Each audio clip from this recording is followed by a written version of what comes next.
a ka ci gwamsa wannan requirements din abu ne na gaggawa solar system ko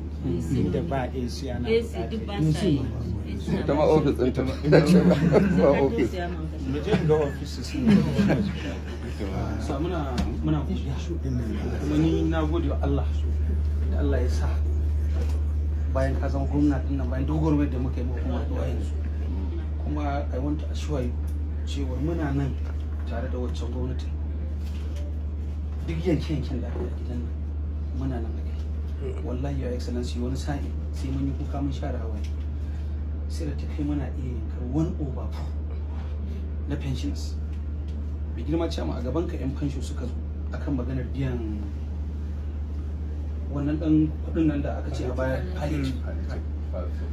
suka ce su ba su yarda a yi wa mai girma gwamna magana kan palliative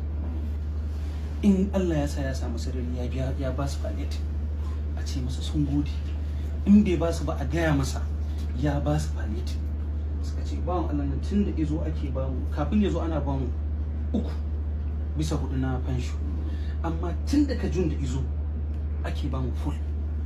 in an ba mu palliative 10,000 akan 10,000 je mu ce masa ba mu yadda ba ko ba wani abu ba suka ce ba masu waccan gwamnatin employers will receive only 2 billion employers will receive only 2 billion but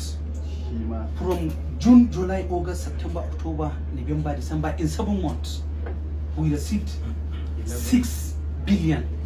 After in 10 months we received 11 billion. So we are sure that at the end of your 3 years in office, I am very sure based on the data that I have for the gratuity liabilities, I am assuring the good people of the state that your excellency, I know you are ready to offset all the liabilities of Kano State pensions. Inshallah, I know you can do it. We really appreciate it.